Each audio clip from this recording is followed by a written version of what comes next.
Ladies and gentlemen, this is the main event of the evening. Hold one, Andre. You're not good at this. Get out. Let me tell you a personal story about Vince McMahon. You just made the list. Oh my God! Sorry, no speak English. Dummy. Goodbye and good night. Hold two, on bar. It's still real to me, damn it! Dummy. This is the worst town I've ever been in. Hold three, Lamas covered, three-handle family gradunzel. Mamma mia! And now, Unchained.media presents the B Plus Podcast with your host, Greg Unchained. It's me, Austin! It was me all along, Austin! Number 4, armbar. I will never retire! I still got 200 more. I got 200 more holes to list. B plus players, welcome to All The Wrest. I'm your host, Mr. Mysterious, and we have got an exciting day of wrestling news for you. For those of you who are unaware, Wednesdays are our Kings of the Sport Universe podcast, Friday Aussie Graps, Saturday View from the WWE Universe, and today, All The Wrest. Now, I am your man of mystery who talks about all the wrestling news that comes to our desk today, and also the guy who talks about all the birthday news. Yesterday, November 30th, I might give a quick shout out to Captain Charisma himself, Christian, who turned 45. Renowned Intercontinental Champion, TNA superstar. Happy birthday to you, sir. And joining me today is super producer himself, Greg Unchained. How are you today?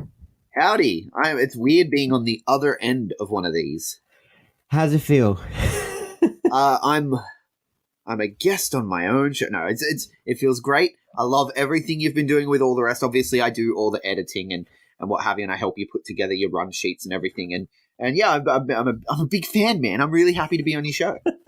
Well, it's a pleasure to have you. I've seen we have some positive reviews from the last time you're on, so I thought I'd get your thoughts on just a few things that have been happening. So, Mate, as if you have any real control. I like to let you think that that you're on the show. But if I wanted it back, I'd take it back. Just know that, all right? Just know that, Mr. Mysterious. okay. You've been put on notice. All right. Your views kind of reflect WWE's views in the UK scene, which we'll be talking about later. But I'm going to be covering a little bit of MLW, going to be covering a bit of the injury list and just all the other wrestling news that's come across our desks. So I'll start off. I'm going to be honest. I haven't watched all of MLW. I've only kind of watched a little bit of MLW. So I'm going to let you take that one and run with it, brother. No worries. Well, with that being said, we'll cover episode 32, the rematch between Shane Swerve Strickland and the Professional Low Key for the World Heavyweight Championship. We opened this match doing a recap of last week's episode where Filthy Tom Lawler defeated Sami Callihan, and after their match, Lawler was blindsided by Simon Gotch. He betrayed Team Filthy and locked Tom Lawler in a storage cupboard. I can't really remember. With Promociones Dorado, Loki, they all got locked in. There were screams and everything else. And Simon Gotch, that mustache was just twitching in delight there. But we cut to Selena giving her payment for services to Simon Gotch and saying she'll keep him in mind for future jobs, and says that she'll double his pay should he defeat Tom Lawler coming up. And he says that he'll just do it just to earn her trust. It's the stash, man. I got to tell you, it's the stash. And it's been revealed that for MLW's debut in Miami, Filthy Tom Lawler and Simon Gotch will be able to settle things.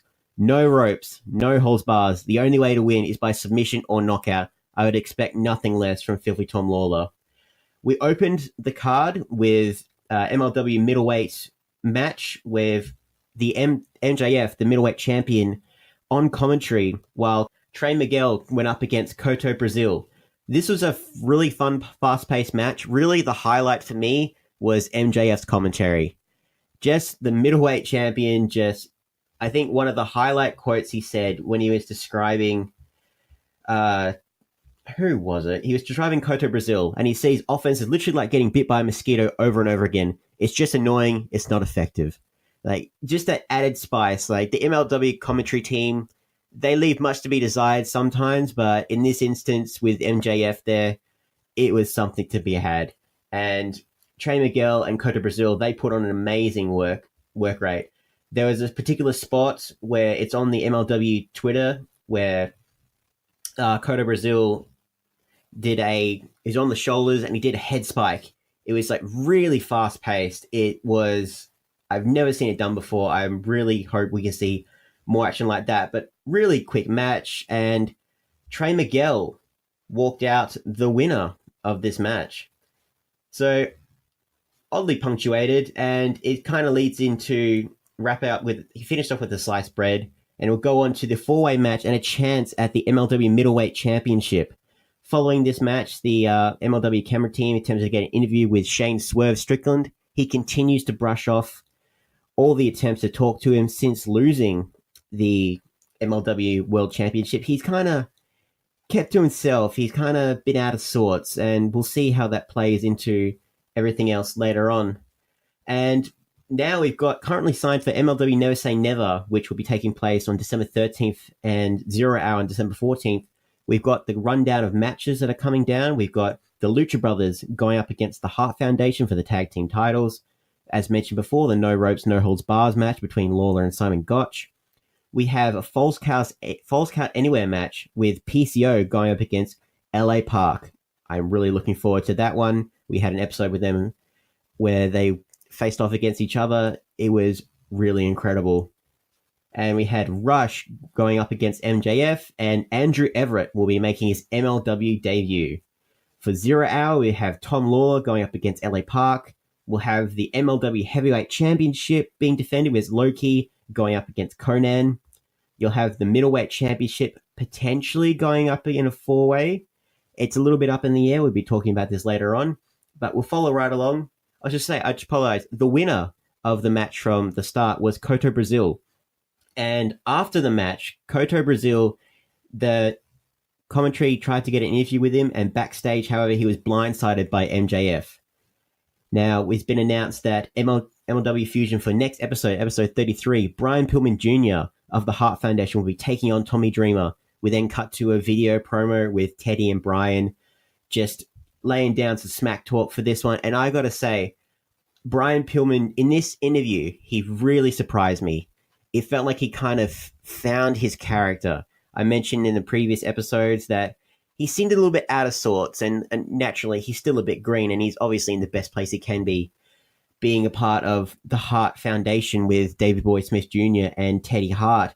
But he seemed to have that right level of crazy and just separate from his dad, but at the same time, you could see the undertones there. So I'm really excited for him to hopefully go over Tommy and the reign of the Hart Foundation. Please let it continue. We saw the next match with Gringo Loco, indie sensation, going up against Mr. Funsize, Marco Stunt.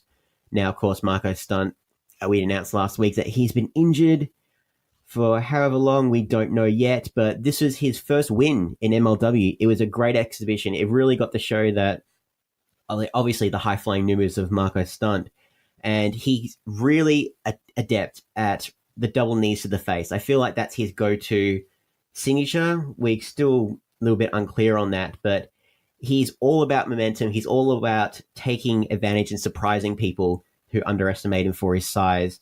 And I'm really curious how much more tapings we'll see of him before he'll have to inevitably say that he will be ruled out of action. But moving right along to the main event of this episode, which was the Heavyweight Championship rematch. And interestingly enough, it was a slower paced match, but this felt a lot more intense than the first encounter between Swerve and Low Ki. And I feel that, especially because the way this match ended, Low Ki's reign as MLW Heavyweight Champion, he's he's used heel tactics to win, but at the same time, it didn't feel like he needed to. He's taken advantage of things, but this was the first time that it really feels like he needed to do this, where for most of the match, Swerve was on a rampage. Swerve was in control, and Loki showed how fast things can change by he started to throw a bit of suplexes in there, and during the second half of the match, it went for about 20-25 minutes. It was a really intense match. And so first half was ruled by Strickland, the second half was ruled by Loki. And unfortunately, during this time when Loki was in front, the referee got knocked down. With all this confusion, Strickland was able to hit the Swerve Stomp, which is akin to Loki's stomp off the top rope. But when he made a pin attempt, of course, the ref was down. A second ref came out from the back and made the count, but Loki was just able to kick out. Ricky Martinez came out then onto the apron just to distract the referee a lot more intently than the previous match with Loki's with Daga, where he was just hanging around. He wasn't distracting anyone. He was just there. But this one, yeah, he was flat out trying to distract the ref and just trying to distract everyone. So during all this confusion, with Strickland just coming over to shoo Martinez away, from behind, Loki grabs a big chunk of Shane Strickland's hair. He pulls at it, he rips it out. One of Swerve's signature braids, and I'm sure probably a couple of nerves in that bloody head of his. And with all that confusion, Loki was able to hit the stomp and win and retain his championship. Like, this is becoming a thing. Like, first Daga's ear, Swerve's braid, like Swerve's hair, man. Like, someone's going to lose a nose next. Someone's going to lose something. I'm really curious. Like, Conan's the next competitor. What's he going to lose? Oh, it's going to be an ugly showing. After the match, though, Shane Swerve Strickland. Very uncharacteristic behavior after this. He was pissed. He did a big temper tantrum in the ring, throwing stuff around. Then he got onto the microphone and cut a... Oh, I don't know what to call this kind of promo. He said that he's just tired of the hypocrisy in MLW, that the fans are the problem, and so was Court Bauer. He actually name-dropped the CEO of Major League Wrestling, who isn't mentioned on TV, so it's a bit of shock and awe. So whether this was a work shoot, I can't say. During this tantrum, Stokely Hathaway was shown in the crowd. Interestingly enough, he's just subtly in the corner there, just probably his mind's ticking, like what he can do. Of course, we have Swerve being announced to be potentially part of WWE's new line of acquisitions for 2019. Whether this kind of leads into that, and Swerve is finishing up his last couple episodes with MLW. If he'll continue with MLW, I'm really curious where this will go, if we'll go like a CM Punk angle here. But yeah, the final images of the show was Strickland just flipping the bird and just walking out through the crowd. Yeah, like Austin Aries. Like Austin Aries, exactly. Like a bit of a throwback to that, even. So I'm going to chime in here because this is the part I saw. I saw the whole promo piece, the match and the promo. The promo is the most interesting thing to me. Was it a work? Was it a shoot? Man, I have no idea. You would think, given that it was a taping, if it was for shoot, if he actually did get the microphone and all that, you would think they wouldn't keep it in, unless they watched it back and were like, "That's really good TV." Yeah, they did cut it out towards the end, but it felt like a long time had passed. So they cut it out right as he started talking about Court Bauer too. So it was very well done. It was, if it was a worked shoot, if they all went in knowing what was going to be said and all that sort of stuff, it was very well done, in my opinion. Very akin to CM Punk's pipe bomb, where just as he was about to say a personal story about Vince McMahon, we have it in our intro, just that's when the mic cut out. Yeah, they did kind of bite that, I guess. They bit that a little bit. But I just want to say as well, Stokely Hathaway being in the crowd, that's got to be just a coincidence. He has tweeted that he is a comedian now. That's his thing. He's retired from professional wrestling. I don't know. I don't believe that one. Oh, you don't believe something that someone in the professional wrestling industry says? I know. Shock horror. That was me. I believe nothing any wrestler says ever. Yeah. And unless it's Jericho, in which case I expressly believe the opposite of what he says. We'll be covering him shortly. Now, we had a bit of a discussion before we came on the air here about the fact that Lucha is no longer with us, hopefully being renewed for a season 5. We wanted to figure out how he could fill that void. Like, what did we decide upon, Greg? I decided, as the super producer that I am, and as people who listen to the Impact Zone know, I only like ideas that come from my own brain. So if you want me to like your ideas, Mr. Mysterious, you really need to inception them, is kind of the deal. Mm-hmm. But what we decided, at least I think this was my idea, maybe you inceptioned this into me, I don't know. We decided that we're going to talk Being the Elite. Be the Elite. No. We could, like, rip the song and drop it in here, surely. Oh, yeah, why not? So, highly illegal. Episode 127, my God. We're starting at a good point here. The Exorcism of Cody Rhodes. Oh, man, this episode was amazing. So to fill people in, the last few episodes we've seen a suspicious character carrying a sledgehammer, wearing a leather jacket, and we've seen him he's been leaving notes, signed H. Mm-hmm. I don't know who this could be. I have no idea who this could be, but, this person has been in contact with the Elite and trying to get them to go to a certain retirement home.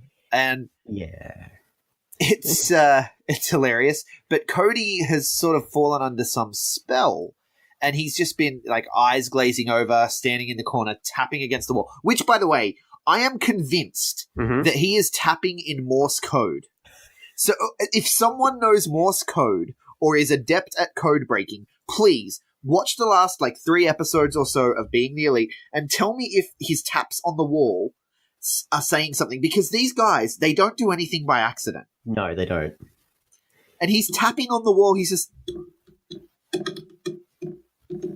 And I'm like, there's got to be something there. There's got to be. Maybe he's giving us the dates for the announcement or something. I don't know. We're going full depth with this, but the guys, while Cody's in the background, just going through every single WWE wrestler's signature entrances and traits. They just random facts like 1995 came out in the Hell in a Cell. Just random, so I don't remember what they are. It's insane. It's amazing. It's a great gimmick. They realize maybe he might be possessed by something, and they bring in a specialist to do the deed, and they build this man up for a good couple minutes before they say it's the fallen angel. It's Christopher Daniels. Yeah, he's the only man that can handle a case of the money shakes this bad, because that's what they think it is. It's the money shakes, right? They thought it was a legend. They haven't heard about this since the territory days. When it happens to a wrestler when a big payday's coming. This is all very on the nose stuff, as Being the Elite tends to be. They're referencing, of course, the fact that they are the hottest commodity in wrestling now, yeah. and they have offers. They would have offers. Well, in fact, the Young Bucks confirmed it on a recent podcast appearance. They have offers from Impact. They have offers from New Japan, Ring of Honor, WWE. They have offers from WWE on the table, obviously, and they have investors who, after watching All In, there are investors who want to work with them. And that's where the All Elite Wrestling stuff comes in, is that they've trademarked the names just to be ready in case they take that option. In case of emergency, yeah. Yeah, it's a break glass in case of emergency type of thing. They only want the trademarks in case they need them, which is smart, to be honest with you. And they got where they are by being smart. So what followed was the exorcism between Christopher Daniels and Cody. And the power of Crockett compels you, sir. The power of Crockett compels. I just want to touch on as well. The reason he's most qualified is because he dealt with Vince Russo and Dixie Carter.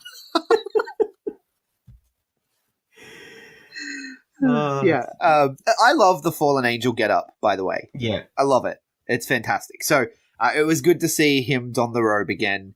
And Christopher Daniels is a legend, man. Absolutely. His timing with comedy, especially on Being the Elite, he's shown that he can really go toe-to-toe with the best of them here.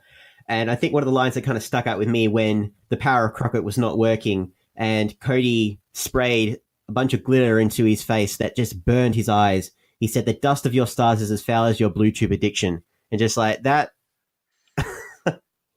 Blue Chew. They actually played in at one point because they've been running this recurring gag with the Blue Chew. They've also been doing like a candy gag with Scorpio Sky, but that didn't make it into this episode for whatever reason. But yeah, they've the Blue Chew, which is like the chewing gum form of Viagra, I guess, that advertises on all the podcasts and stuff. But Blue Chew, if you want another person to advertise for you, hit me up. Why not? But yeah, they slip him a Blue Chew, and then they get Brandy to check if it worked or not. So she actually lifts the sheet up. She's like, "It's not working. He's not hard." I'm like, what am I watching? What am I watching at this point? And he's convulsing on the bed, saying who made their debuts and when and who was a tag team, and it's just ridiculous. It's so good. So throughout all of this, it took the good book to finally release Cody. Right, I forgot about that. The good book. The Young Bucks book. And after it's the Young Bucks, the book they wrote for kids, right? Yeah, the Young Bucks Super You Can Be Elite 2 or whatever. I don't even know. Yeah. And after all that, they all come in to check on Cody. Cody's traumatized from all this, and he slowly whispers into Hangman's ear, "Fuck the Revival." He's back. He's back. That's how we know he's back. Fuck the Revival. This is probably one of the best episodes of Being the Elite that they've ever done. Oh god, yeah. This is a good starting point for us, absolutely. Yeah, I really enjoyed this episode a lot. We also decided we're going to cover things like the NWA 10 Pounds of Gold series, which they didn't actually have a full episode this week at all. No. I think they did release the Cody vs. Aldis 2 out of 3 Falls match from NWA 70. They did, yes. But we've already talked about that on other podcasts before, so there's no need to cover that. But yeah, the NWA 10 Pounds of Gold is another thing that we will talk about here in this spot. So watch this space. Yeah, I will say they did actually release an episode with Willie Mack.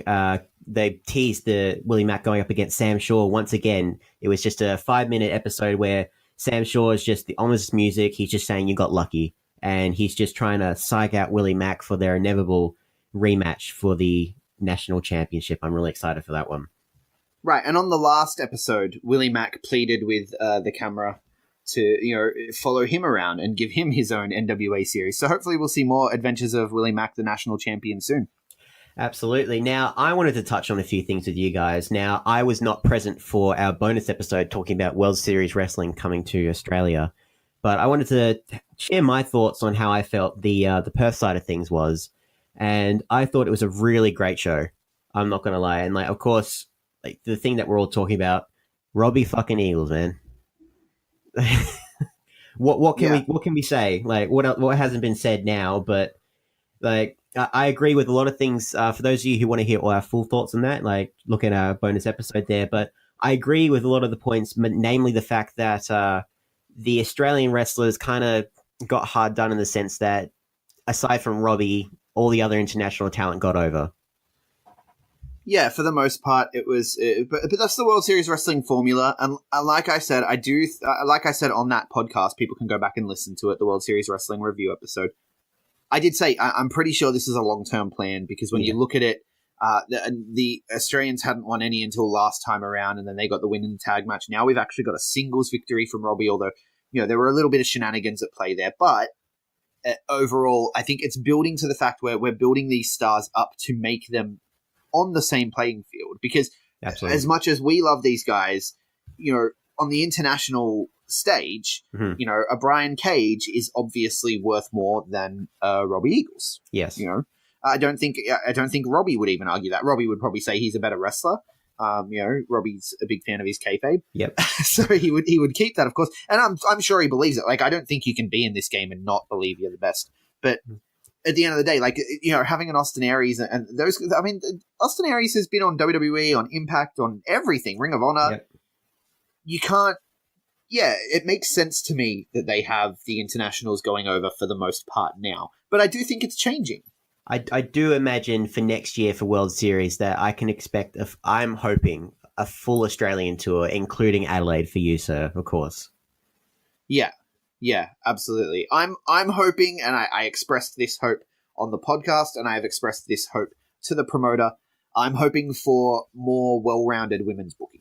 as yes, well. definitely. Now, like the match that we had here in Perth was Savannah Summers going up against Brandy Rhodes, which, to be fair, it was done at the last minute. But I was talking to a couple of Australian wrestlers who were in the crowd, and just one of the things, it just lacked a bit of intensity. Like, I understand Brandy's still getting there as a performer, as a wrestler, but man, And Cody had a great tweet about that too. it was really, which it was really I endearing. referenced earlier this week. He mentioned watching her and how she gets so much crap because she's coming into her own as a wrestler. I'm paraphrasing here, but she's coming into her own as a wrestler already in the spotlight because of who she's associated with. And when you think about it, there's a lot of people who have this happen to them, and it's not fair to have that. Well, not fair, but having that extra scrutiny does make it hard. Mm-hmm. And we do have to remember she's less experienced. Yes. But that's why I think that they should be bringing out more women as well. Like imagine having Brandy and Tessa on the tour, for example, next time around. And then you can have, because Brandy has unfinished business, especially in Perth. Oh, yeah. You could have Brandy Rhodes teaming with Lena Cross, the Bionics with their shoulder surgeries that they've had. Mm-hmm.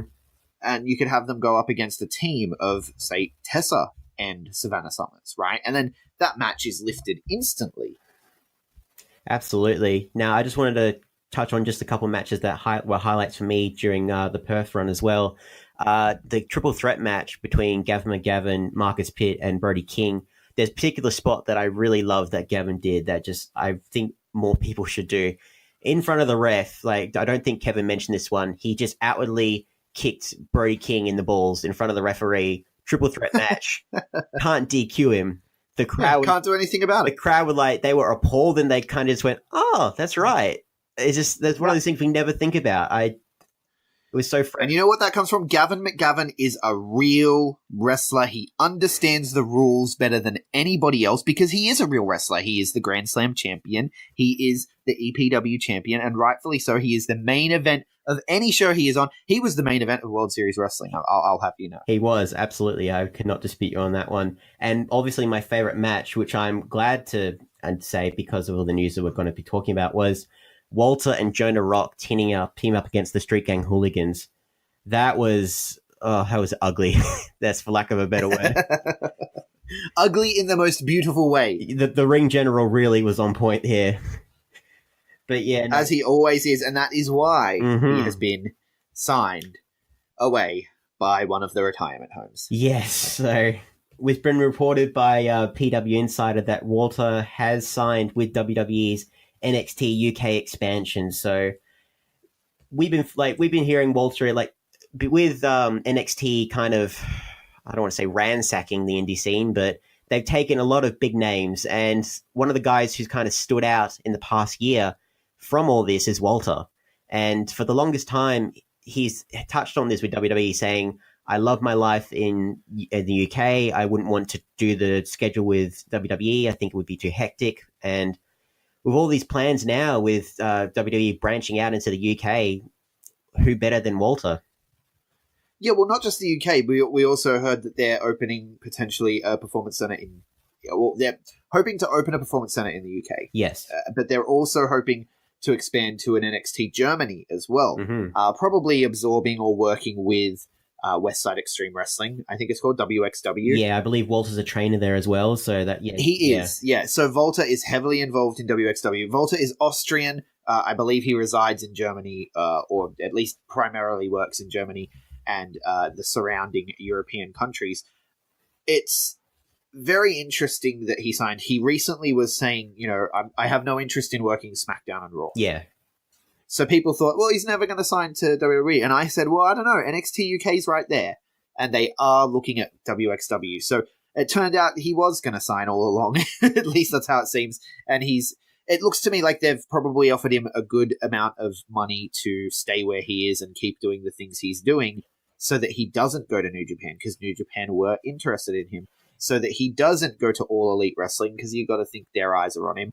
And as we've said on other podcasts, and we'll say it here too, WWE are aware of everything that's going on. They know this All Elite stuff is happening, and they're preparing as well. They sign. Well, we'll get into who they've signed this week, but they're making moves to try to protect themselves, which is very interesting.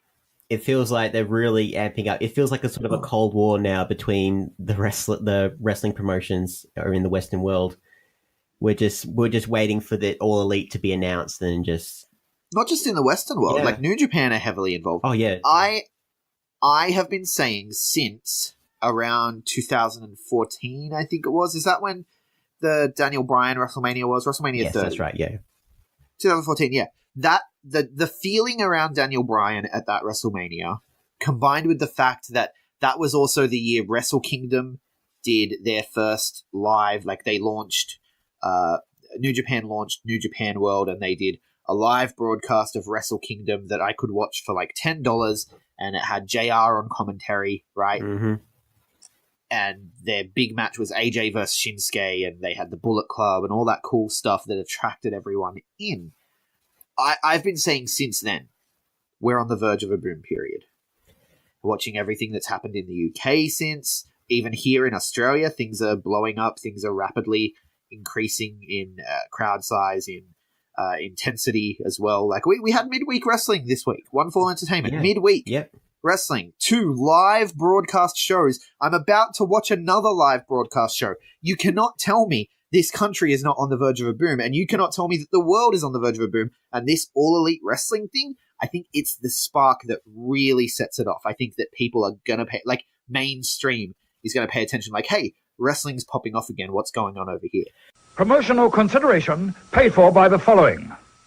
Sorry to interrupt the podcast, B+ players, but I just need to take a second to tell you about Threadbox. Threadbox is a subscription service for men that makes looking good easier than ever before. Just fill out a few questions to start building your style profile, and from there you will be paired with a stylist who will send you new threads once a month, so you don't have to worry about checking the stores and finding new clothes. It's like having a personal shopper and stylist at your fingertips, and you just sit back, relax, wait for your awesome new gear to arrive in the mail. They sent me a box this month. I got a new pair of jeans. I got 2 shirts. You can check out the unboxing video on the Facebook page. And the best part about it is you can get in touch with your stylist by email at any time. So if you need new singlets, if you need new long sleeves, if you need new shoes, if there's something specific you want, you just let them know what you need and they'll tailor the box to your specific requests. It's a completely personalized service available on any budget. You'll always get way more value than you pay for because Threadbox work with all the best brands.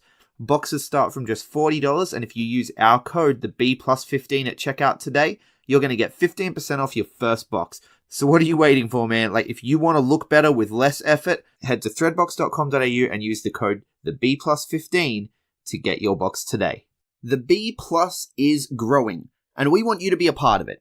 So if you have an idea for a podcast, or if you want to write reviews for shows, whether that's WWE, New Japan, local shows especially, we have a big focus on Aussie Graps here. So if you go out to shows in Melbourne, we specifically need people in New Zealand, Tasmania, and Queensland. If you go out to shows in those areas, please let us know. We would love to hear from you. We would love to work with you. If you have a passion for wrestling and you want to write about anything wrestling, it can be anything. It can be listicles, it can be in-depth articles, opinion pieces, show reviews, whatever you want to do. If it's wrestling, it's fair game. Shoot us a message or send an email to theb+@unchained.media. That's theb+@unchained.media. Let us know what you want to do and we'll get back to you and we'll work something out because the B+ is growing and we want to grow the B+ family. Now, on with the show. And we mentioned like WWE kind of drawing the lines here. The words come out with the NXT UK contracts. Oh, I'm not too sure about this one. So, all right, let's strap in. I think this is going to be the last thing we talk about. We could go for a long time on this. I'm sitting down to talk with Akil soon in a week or two. Yeah. For the This Month in BritRes podcast that we do, and I'm fully expecting this conversation to go for the entire show. Yeah. So for those, how do you feel? How do you feel about NXT UK, their contract situation?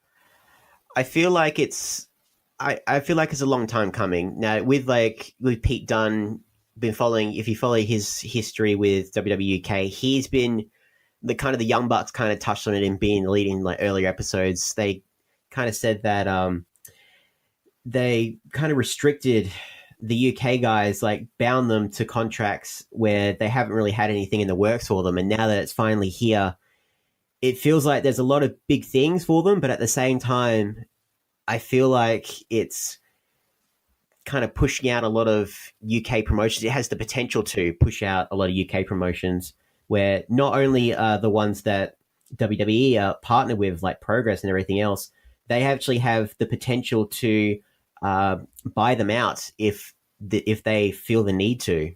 So I'm not too sure. Yeah, they can buy them out for. They've got a pre-agreed upon sum that they can just buy them out and close them down, and that's it. Which makes sense because essentially, when you look at NXT in Florida, they have what they call the Largo Loop.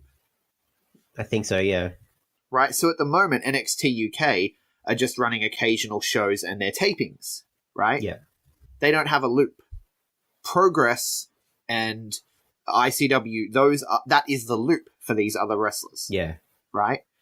Once NXT UK gets established and start running a loop, they're not going to need Progress and ICW and all of their partner promotions anymore. They're just not going to need them. No. So they will buy them and they will shut them down, or they will pull the talent completely and say, look, you're on your own again, the deal's off. So I can understand why some British fans feel like their scene is under attack. I can understand that. But I believe it's a net positive. Yeah, like Pete Dunne's kind of spoken out about this. He's saying like just everything's fine. Like he's kind of saying like, and to be fair, like they've only said only a select number of NXT UK stars have actually signed this deal, and they're actually getting compensated a higher pay rise for the fact that they are being made exclusive to the brand. So. Yeah, it's I don't know. I hear all this stuff about how it's killing Brit Res and all that sort of stuff. I'm definitely firmly on Pete Dunne's side that it's not killing anything. I think Shaz McKenzie tweeted out as well this week, like, if you are upset at people getting contracts, like, what is wrong with you? I can't, like, I paraphrase. I don't remember I don't have a photographic memory, but it really is. It's a situation where these people are succeeding, and success is not a bad thing. No. Success is not a bad thing, and success breeds success, right? And these people, Pete Dunne and Tyler Bate, they have worked for years to build that scene, and like they are not going to let it die. No, they're not. Yeah, of course they are. They've got big money now, and really, I mean, come on, they're still people. They're still wrestling fans. First of all, that's what wrestlers are wrestling fans. First and foremost, we had Craven on the last episode of Aussie Graps, and like we just had to reinforce that point. Yeah. And whenever wrestlers are like, "No, you can't be a mark," I'm like, I don't understand that attitude at all. I don't understand it at all. Like someone today, I can't remember who it was. Someone today was talking to me about people wearing their own merch, and this is a conversation that's come up on Instagram. Someone picked on Matt Jackson for wearing his own merch when he was at the Coliseum in Rome. Come on. And I'm like, of course you wear your own merch. Like, you're advertising. And, like, if you wouldn't wear it, why would anyone else? You have to be your own biggest fan in a lot of situations. And absolutely. And, of course, like, competition kind of breeds creativity with, like, also New Japan. Like, they've actually announced their long-term vision of like Europe being a part of their world expansion right now, like in terms of so they're looking at Europe as well. Absolutely. And it's a good thing because you know what happens? The cream rises to the top, and then it creates more opportunity for people to prove themselves at the bottom again. Otherwise, you just have WCW in the 90s. You got to hold on to your spot, you know, and people scratching and clawing to hold on to their spot. That's not what you want. No, that's what kills that's why WCW died, right? Yeah. Look at all the places where that hasn't happened, where things have continued to grow, things have continued to get bigger. You have a rotation. There's a self-regenerating cycle, right? Like these guys that first got signed to NXT UK, they're going to stay on top of NXT UK for 4 or 5 years, however long their careers allow them to stay on top. They're going to fade away. The next crop are going to come up, and those guys are going to go and open their schools and train the next crop who are going to come in at the bottom again. And those guys that are at the top, that were at the bottom when these guys were at the top, it's a self-regenerating cycle. It goes. Yeah, and it snowballs too. That's what we're seeing in this country. And what you can see in the UK is it snowballs. Like the talent that we have in this country now, the rookie talent. If you compared the rookie talent now to the headliners at the same point in their career, and the headliners will even tell you this. If you speak to a Jack Bonza, if you speak to a Mick Moretti, if you speak to a Robbie Eagles, right, and you ask them about, I think I had the same conversation with Dowie James when he was on the podcast. You look at where they were in their career when they had been wrestling for 2 years, and the things they were capable of and the matches they were having, and you look at where Ricky South is, or Jackson Kelly, and because of all the hard work these other guys have put in, it snowballs now, and now those guys are even better. So in 10 years, imagine how good they're going to be, right? It's a natural part of wrestling, and it's something that we should embrace, not fight against. I've even seen people say, "Oh, this is what Australia has to look forward to in 5 years." Good. Yes. Good. You know what? How many people, be honest here, listeners, how many of you knew anything about the UK scene before NXT said, we're going to do an NXT, before WWE said, we're going to do a UK special? The UK fans, yeah, they knew about it. Of course, they're there. Yeah. They don't know anything about our scene right now, right? Well, they're starting to. But no one knew anything about the UK scene until that special dropped. It's a good thing. It is. It's a good thing. I can't see it as a bad thing at all. And I'm just preparing for the debate with Akil. I know you agree with me. Yeah, no, absolutely. We do look forward to hearing you talk about that. Now, I've got to move on to the injury list here. And like I mentioned MLW at the start of the show. I mean, man, these guys are really taking a hit. Don't know if you've been following all these, Greg, but I'll start off with, I mentioned Filthy Tom Lawler.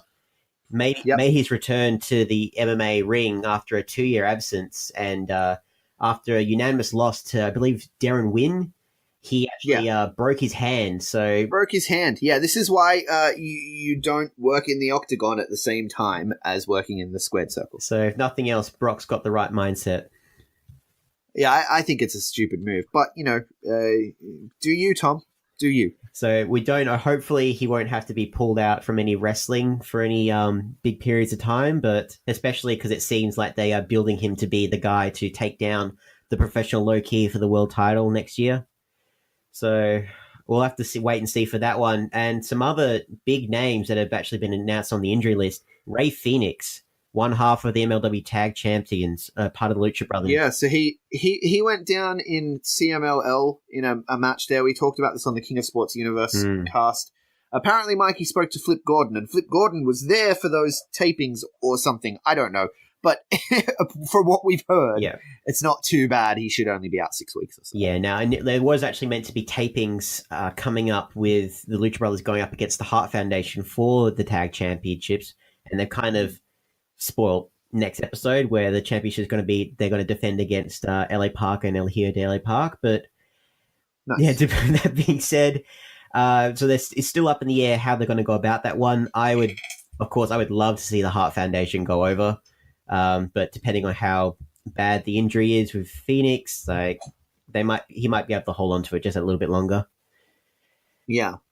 And speaking of other champions as well, the middleweight champion, Maxwell J. Freeman, requires elbow surgery. He's going to be out for about 4 to 6 weeks. Same thing that Braun has? I believe so. I think. Yeah, the shattered elbow, right? And I understand that he's also the CZW heavyweight champion, and he hasn't been announced yet, but it's expected that he'll be stripped of that since he won't be able to compete for their big show coming up in a couple of weeks in December. Yeah, it looks like they're going to have to vacate the title. And I think it's up in the air as well, of course, with the December tapings in Miami for MLW. They said they're going to monitor him day by day. If his condition doesn't look like he's on the mend, he'll be stripped of the title, and at that point, the middleweight championship will be vacant for Desmond Xavier, Kota Brazil, Andrew Everett, and Jason Cade. They'll all be competing for the belt. Yeah, which, I mean, okay, it'll be a good match, but that sucks because I love MJF. Yeah. I know I'm not supposed to. I know the idea is I'm supposed to hate him, but, I'm supposed to hate Gavin McGavin too. So yeah, there's just something about just the smarmy guys. Like, he called us all like fat snobs, like when he said he was announced to be injured, and we can't help but like. I heard the story of him at, what was the show, the thing before All In, Starcast? Is that what they called it? Yeah, that's the one, yeah. at StarCast, and he was going up to random fans and saying, "Hey, I'm MJF, you're buying my shirt," and he would take their phone, PayPal himself money, and give them a shirt, and then walk away. I'm sorry. Yeah. I know that's kind of financial assault of some kind, theft, I suppose. But it blew my mind. I was like, you can do that? Like, those words put together in that order don't make you explode? Like, this is a thing? I was so excited. I was an instant fan. Like, I'd seen bits and pieces of him before that, but just hearing that story, Yeah. I will forever be a fan of this man. Absolutely. Now, I can say as well, fortunately, the heavyweight champion, Low-Key, is in fine form. He was actually here in Perth defending the MLW championship against the King of Monsters, Jonah Rock. How good was that match? Was it good? Oh. Was it good? I bet it was amazing. It capped off the night perfectly, I'm not going to lie. Low-Key came out, he did the haka in front of everybody. He was a really big spectacle for this one, and it was announced like a fight. It was completely different from how it's usually done, where proper MMA, both announcers in the ring, announcing the gentleman to my left, to my right, referee announced good, clean fights. It was, man, Jonah Rock put on one. I hear the guy that they have doing their announcing is quite handsome. Yeah, I know. I wouldn't want to brag about him, but he gets enough credibility as he does, but I just want to say we need to wrap this up pretty soon because Speaking of Jonah Rock, he is headlining a Wrestle Rampage show tonight in Adelaide, which I was scheduled to attend, and I'm not. And I'm watching it's streaming live on Kling, just like One Fall was. I love this so much because I was supposed to go to this show, but unforeseen circumstances with babysitters and what have you, plus my freaking PlayStation Network account charged 2 days earlier than it was supposed to. I guess because of weekends, that sort of thing happens sometimes. But yeah, it charged, and then I'm like, well, crap, now I have like $80 less. So instead of going to the show, which would have cost me like, $50, give or take, when you factor in, petrol and that, and probably buying a shirt, let's be honest. I was able to get the show for $10, and I'm watching it count down. It starts in 17 minutes. Well, we're glad to have you on the show regardless, and you'll be helping. So what else do we have in the news? Some people did some things. Well, we touched on this last week, the news that spread around the world, the Cinderblock incident. They've got the next chapter in this tale, where you'd think people would be trying to shy away from all this, but the man who did the deeds, Agnello Demonio, he's actually being advertised on the front page of the next event that he's scheduled to be a part of. No remorse. The fact that he's casually holding a cinder block, and it's like a big selling point. They're calling him the King of Cinders or something to that effect. This is disgusting. Yeah. I mean, he's holding the cinder block on the poster. It's... Of course, like Quavo, he's thankfully, he's actually out of the hospital now. Like, when he's scheduled to be back on the ring, yet remains to be seen. But thankfully, he has walked out of this in relatively good health. But man, you saw the footage, didn't you, last week? Yeah, it was disgusting. At the same time, though, I was one of those people who was like, it looked like he was probably throwing it at the dude's back. Right? Yeah, but and a lot of people are like, still, it's a cinder block. Yeah, but the way cinder blocks break, it sort of breaks around you because of the force. It's like centrifugal force. I can't remember the scientific term. I just know that when done properly, that spot is viable. Is it smart? Hell no. I am not a fan of it. When we had Keegan on the show, he was like, I want to do a death match, bro, but I don't want to do cinder blocks or syringes. And I was like, they do syringes? What? This is the first time hearing of this shit. No, it's, terrifying. Well, he was like, but I'll do a chainsaw, though. I'll do a chainsaw. I'm like, yeah, of course you would, you fucking lunatic. No, cinder blocks, all of that, man. You're gambling with your life when you get in the ring at all. This is a sport. It's as much as WWE would like to make you think it's sports entertainment. This is it's professional wrestling. There is an art to this. I mean, look what happened when David Arquette got a death match. He almost died bleeding from the neck. Ugh. It's incredible. I do like a good death match occasionally, but I do quite often cringe. And yeah, a cinder block spot. What were you thinking? No, I saw the footage. It was bad. No, let's not give this guy any more attention than he probably wants at this point. Move right along to someone else who's finally speaking up. I've kind of shied away from this topic. James Ellsworth. Yeah, I don't like covering it too much, No. especially I believe in innocent until proven guilty. Yeah. I want to get that out there. Some people don't like that, but I do believe in innocent until proven guilty. But at the same time, a lot of the stories that have come out do make it seem a little suspicious. Yeah. Now, just for those you don't know, it's been reported that he allegedly sent some photos to a 16-year-old girl. And And she posted them all over the internet. Yeah. Instead of going to the authorities, which it's one way to deal with it, I guess. And at this point, Ellsworth has been he's a pariah now in the wrestling scene. It's actually affecting his opportunity to make money. So he's actually let out a statement about it. Just of course saying he's denying these allegations. I won't go into the full quote, but yeah, still wouldn't book him under a hood. No. Not at all. Wouldn't book him.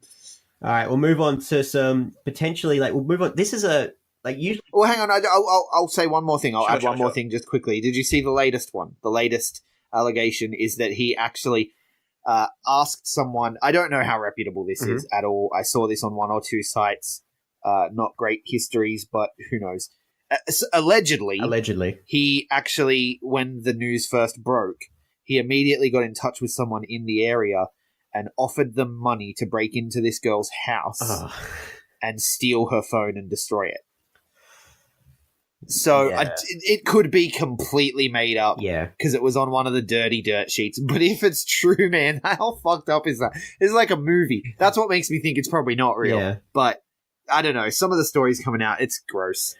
James Ellsworth is gross. Anyway. We'll move right along to some WWE news. I was just going to say, usually this segment is completely dominated by WWE news, but now it's all about the indie scene, man. I'm not sure everything's up is down, left is right. It's because I'm here. You're It's 'cause I'm here. man. We'll be talking about Ronda Rousey potentially might be going to SmackDown with the new Fox deal coming out. You led me on. That's not indie news. That's WWE news. We're actually getting to WWE news now, man. Oh, so normally you do most WWE news and then it's a couple of indie spots at the end, but now we've reversed Exactly. it. Okay, I get you. Yeah. I see where we're going with this. Yeah, Ronda Rousey to SmackDown makes sense. Fox would want her, right? Yeah, now they, of course, with her MMA history and her personality and just her prowess as a wrestler, the fact that she's really... I believe in the boardroom they would call it crossover appeal. Yes, exactly. They're really going for that crossover appeal. They with Fox, apparently they're trying to make it seem like it's a completely sports-centric thing. So that's why they're focusing on more we've been hearing stories about the comedic sides of the sports entertainment. That will be on the... So New Day to Raw. New Day to Raw, yeah, stuff like that, yeah. We would expect New Day to go to Raw if that's the case. Look, if they want to promote a sports-based product, sort of more along the lines of a New Japan, where wins and losses matter and, things, the booking actually makes logical sense, I am all for that. It's someone at Fox who's like a fan of wrestling, real wrestling, and was like, let's pay a lot of money to fix WWE. Well, thank you, whoever that was. Well, you hear now they've actually they started to separate the production crews in preparation for this news. So I believe it's to record more house shows on the WWE network. Yeah, because we've also talked about it in the past, the idea of the tiered WWE network. So yeah, house shows will allegedly become a part of that package, which is pretty interesting. I, for one, think there's enough WWE to watch in a week as it is. Yeah. I like if they were like, we're going to put more NXTs on, I'd be like sick. Some of those NXT house shows sound amazing. No doubt. Freaking Cesaro and Cassius Ohno reuniting, but yeah, the WWE house shows don't really interest me at all. What I would love to see, if this is true, of course, I would love to see at some point Rousey and Becky Lynch confronting on SmackDown. And yeah, well, you got to think that's the main event at WrestleMania, surely. Yeah. Yeah. So It's looking like that could be. I wonder how they're going to do it. Is it just going to be a trade between general managers? Because what general manager is going to want to let Ronda Rousey go? Alexa Bliss. Yeah, exactly. We mentioned on last week's show potentially Alexa Bliss if Baron Corbin loses his match against Braun, if that's still going on. But yeah. And this week, of course, they gave her temporary power. Yeah. So that I actually could see Alexa Bliss trading her away and having it make sense within kayfabe. Spins and roundabout, and I think we'll actually end on where we started with All Elite Wrestling. JR has actually made his points known, where he actually said that really the thing that's going to determine whether this is going to happen or not is just a TV deal. Yeah. I believe the exact wording he used was All Elite Wrestling right now, as it stands, is feast or famine. Yeah. It's going to be amazing because a TV person steps in and says, yes, we want to broadcast this, and they go for it. Or it's not going to happen at all because no one in TV land wants it. I think he's fabing us. I don't believe him for a second. No. I think that they are going to run pay-per-views. Like, All In didn't need TV. They still have Being the Elite. Yeah. They can just keep running angles on Being the Elite, let their guys work indie dates and build stories that way, and then have a big pay-per-view like they did with All In. They can have AEW Double or Nothing. They can have AEW All Out, and then go to TV after two more pay-per-views, so they're a proven entity. Yeah, because, I mean, Impact started with pay-per-views. Yeah. I see no reason why what JR says is true has to be true. I don't buy it at all. It's back to that rule from the beginning, right? Yeah. Don't believe what people in the wrestling industry say. Ever. Don't believe them. No. And I will want to touch on as well. One of the guys who's been brought up with all the indie mentions as well, CM Punk. Now, last time we had you on this podcast, you actually let your theories known about CM Punk potentially returning, and he wants to come back, I'm sure. And no joke, that's what the kind of quote suggests. Like when he was being in his latest interview, saying that he'll always listen to the Young Bucks just because he's always open to their ideas, and if those guys want to do their own thing, he says more power to them. Yeah, and that's what I mean. I reckon they're already working a spot for a feud with Cody because Cody's trash talking him on the Jericho Cruise, right? I'm just saying, something's happening. Cody, when he was out here for World Series Wrestling, someone spoke to him in Sydney at the meet and greet, and he went out and said, "Look, what's coming in January is going to be bigger than anyone expects." So they may be straight away going. They may be all in going. Weekly live on Netflix.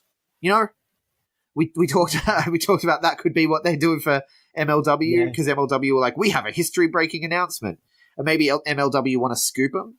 But I have a feeling MLW might even be talking to Amazon Prime, which we know Amazon Prime are in the wrestling game now because they had that weird Ring of Honor spin-off that gave someone a title shot. I can't remember what it was called. No, can I? And they had, of course, our very own Underworld Wrestling. And Underworld Wrestling has opened the floodgates, so to speak, of interest in professional wrestling on that service. So I think MLW may be heading there. Absolutely. But I mean, if Cody says it's going to be bigger than anyone can even imagine, I mean, I can imagine it being Netflix. So what could it be? It has to be bigger than that, logically speaking. We're just bracing ourselves, man. We're just anxiously we're just super analyzing this. What you know what I'm like? I'm a conspiracy theorist, my friend. You want to know the Morse code for being the elite, man? I believe that the tapping is a Morse code. This is too much for me. When he says it's bigger than anyone could possibly imagine, I'm like, I can imagine some pretty fucking big things. It's going to be the first wrestling show broadcast from the moon. How's it going to be bigger than that? But Cody says it will be. I'm going crazy here, man. I'm really excited for 2019. Oh, so am I, man. I think we should just leave it there now. So thank you, guys. We absolutely should. 5 minutes 45 until Wrestle Rampage goes live. 43. 42. 41. Well, Greg is counting down. Thank you so much for tuning in, guys. If you like what we do here, please leave us a comment and please leave us a 5-star review. It really does make a difference. Super producer, where can they find you? Greg Unchained on Twitter, the Greg Unchained on Instagram. And if you want to follow me, your man of mystery, you can follow me as Mid Mysterious with a 1 instead of an I on Instagram, Twitter, all the socials. If you want to follow us on the B+, we're at the B+ Wrestle on Twitter, just because wrestling just wouldn't fit, man. What can you do? And the B+ wrestling. That's what she said. That doesn't really work. You try, man. Doesn't work at all. You try. Go tried. back to counting, man. You're good. 6, 5, The B+ 4, wrestling, everywhere 3, else. Like, 2, share, subscribe, hit 1. that 5-star review. 5 minutes. Bye, guys. Hold one. Arm drag. You're not doing this. Get out. Let me tell you a personal story about Vince McMahon. You just made the list. Sorry, no speak English. Dummy. Goodbye and good night. Hold two. Arm bar. This is the worst town I've ever been in. It's still real to me, damn it. Dummy. Hold three. The moss covered. Three-handle family Granunzo. Mamma mia. It's me, Austin. It was me all along, Austin. Number 4. Armbar.